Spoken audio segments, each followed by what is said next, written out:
everybody, I'm Ryan. I'm at RC Charlotte, filming in the bathroom because it has the best lighting, or bathroom at the hotel room. And today we're going to talk about blue-white control flex slots and different builds you can make with the blue-white control deck. We're going to talk about cards that you kind of have to play, and then the cards you can play in flex slots in the blue-white control deck in standard. So enjoy. So these are the non-flex slots in the blue-white control deck in standard. If you play blue-white control, then you are pretty much signed up to play these 49 cards in the main deck and these 6 cards in the sideboard. So when you build this deck and you're tuning the deck, the question actually is, what 11 cards are you playing in the main deck in those flex slots? And what 9 cards are you playing in the sideboard? Well, this video is about that, so that's good. So if you want to look at the cards that you essentially have to play in this archetype, then feel free to pause the video. We're going to talk about the flex slots. So these are the flex slots in the blue-white control deck. You're going to be picking 11 cards out of these 28 cards in the main deck and 9 of these 20 cards in the sideboard to create your very own blue-white control deck. Let's talk about them. First off, 3 Steps Ahead is a 1-mana instant, however it has spree, so you pay additional stuff depending on what you want the instant to do. You pay an additional 2 mana to counter target spell, an additional 3 to create a token that's a copy of target artifact or creature you control. And you pay an additional 2 to draw 2 cards, then discard a card. So at its worst, this card is cancel, which is totally fine. However, if you have a bunch of mana, you can pay 5 mana to counter a spell and also sculpt your hand. And then there's corner case things, especially since this deck plays Overlords, where creating a copy of a creature can kind of end the game. So playing 3 Steps Ahead is really cool, in a deck like this. It's just competing with slots for a bunch of other powerful cards. You can play the 4th Get Lost. Get Lost is a 2-mana instant. Destroy target creature, enchantment, or planeswalker. Its controller creates 2 map tokens. This is just unconditional removal. Also, really sweet instant speed removal against enchantments. We can play Change the Equation. Change the Equation is a 2-mana instant. Choose 1 counter target spell with mana value 2 or less, or counter target red or green spell with mana value 6 or less. This is just very good because most of standard is pretty low to the ground, and so often this can just counter most things. It can be kind of limited against certain decks and certain cards, though. We can play up to 4 Deduce. It's a 2-mana instant. Draw a card. Investigate, which means you create a clue token, which means you can pay 2 mana and draw a card off of it. Technically, this is 4 mana. 2 cards replaces 1. It's a good card, but with standard being pretty low to the ground right now, it's hard to be able to afford spending 4 mana on something that doesn't actually affect the board. However, if you do have that mana and you find yourself having that mana, then this is for sure like a killer card. You can play 2 Negate. Negate, 2-mana instant, counter target non-creature spell. It's excellent at fighting counter wars and countering relevant things. I mean, most of the cards that are good against control are non-creature spells, so, we love that. Normalize, 2-mana instant, counter target spell unless controller pays 3. Spells counter this way, exile instead of putting it to its owner's graveyard. Obviously, it's an unconditional counter spell in the early game, and then it loses stock for sure in the late game because as they get more lands, it's easier to play around. Play the 4th Stock Up, which is a 3-mana sorcery. Look at the top 5 cards of your library, put 2 of them into your hand, and the rest of the bottom of your library in any order. Right? It's essentially dig through time. 5 cards is so many, and then being able to select 2 of them is just so good. I think the one issue with this card is 3 mana is quite a lot for something that doesn't affect the board. So it can be kind of tough finding what turn you're allowed to play this. But I feel like if you untap after you play this, you should start controlling the game. You can play Tishana's Tidebinder. It's a 3-mana 3/2 with flash. When Tishana's Tidebinder enters, counter up to 1 target activated or triggered ability. If an ability of an artifact, creature, or planeswalker is countered this way, that permanent loses all abilities for as long as Tishana's Tidebinder remains on the battlefield. Very good at countering abilities. I mean, it's also a threat, so it can kind of end the game reasonably quickly. 3 power is a lot. So you can stop what something does, something like Leyline Binding or whatever, while being able to apply pressure and block, which is really nice. You can play the 3rd Beza. Beza's a 4-mana 4/5 legendary creature. When Beza the Bounding Spirit enters, create a treasure token. If an opponent controls more lands than you, you gain 4 life. If an opponent has more life than you, create 2 1/1 bluefish creature tokens if opponent controls more creatures than you, and draw a card if an opponent has more cards in hand than you. It's a great catch-up card. It's mostly just insane against the aggro decks because gaining life and then providing 3 blockers in one card is super, super good. But it can be really, really good catching up against mid-range and other control decks as well.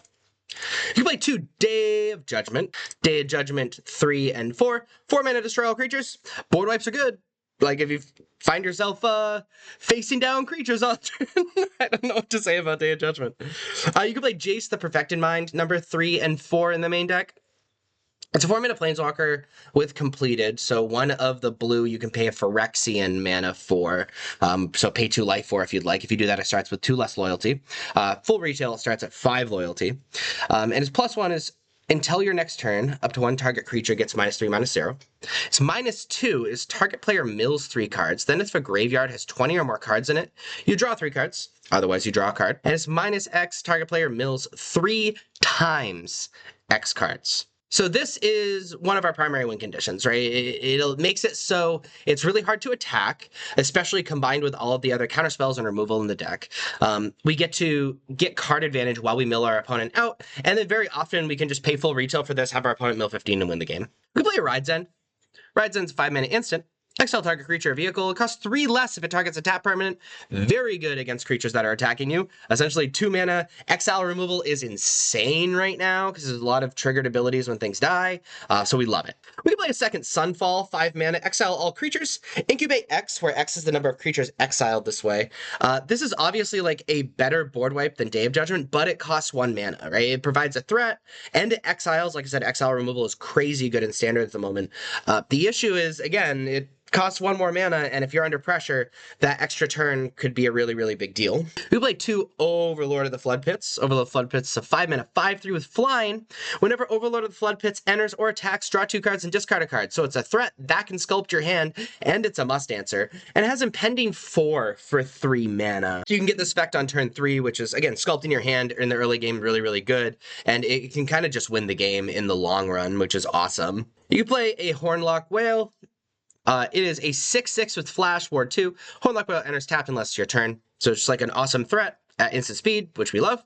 However, on its adventure side, it's a Lagoon Breach. Is a 2-mana instant. The owner of target attacking creature you don't control puts it on their choice of top or bottom of their library. Just very, very good removal against, when you're under threat, and then it can just end the game in the late game. We can play Overlord of the Mistmoors, number 3 and 4. It is a 7-mana 6/6. When Overlord of the Mistmoors enters or attacks, create 2 2/1 white insect creature tokens with flying, and it has Impending 4 for 4 mana. So great threat, decent blockers, and something we can get out on turn 4, and then also like without devoting extra mana to it, it be a threat in the late game. So you're going to be selecting 11 of these 28 cards in the main deck. And then if we look at the sideboard, you're going to be selecting 9 of these 20 cards. So let's talk about them. Authority of the Consuls is a 1-mana enchantment. Creatures your opponent control enter tapped. And whenever a creature an opponent control enters, you gain 1 life. This is just good against the red base aggro decks. And Convoke, I guess, if you have room to side it in. But mostly it's the red base aggro decks. You're gaining life. Haste isn't a thing anymore. We love it. Elspeth's Might is a 1-mana instant. It deals 3 damage to target attacking or blocking creature. Creature would die this turn. Exile it instead. Again, this is mostly for the red base aggro decks or like aggro decks in general. Exile removal is excellent, and it kills most things that are attacking you. We can play 2 Devout Decree as a 2-mana sorcery. Exile target creature or planeswalker that's black or red. Scry 1. Really good against Kaido and, again, the red base aggro decks. One thing that's icky about it is that it's sorcery speed. So, you can play up to 1 Kutziel's Flanker. It's a 3-mana 3/1 with Flash. When it enters, choose 1. Put a +1/+1 counter on Kutziel's Flanker for each creature that left the battlefield under your control this turn. You gain 2 life, Scry 2. Exile target player's graveyard. So you get to choose one of those things. Kutziel's Flanker, I always have mixed feelings about. It's kind of like the Jack of all trades, Master of none card, because frankly, it's not very good at anything that it does, but it's one card that you can play in the sideboard that you can sideboard against a lot of different things. Now, the first ability you're rarely going to use, like that'll be a corner case ability, but gaining 2 life and Scry 2 is like pretty good against like aggressive decks, and frankly, even control decks. Being able to sculpt your hand and also provide a threat at instant speed. And exile and target player's graveyard is graveyard hate, again, while being able to provide a threat. It's not super good at either of those things, but it's both of those things, which is really nice. You can play an Elishnorn, Mother of Machines. It's a 5-mana 4/7 with Vigilance. If a permanent entering causes a triggered ability of a permanent you control to trigger, that ability triggers an additional time.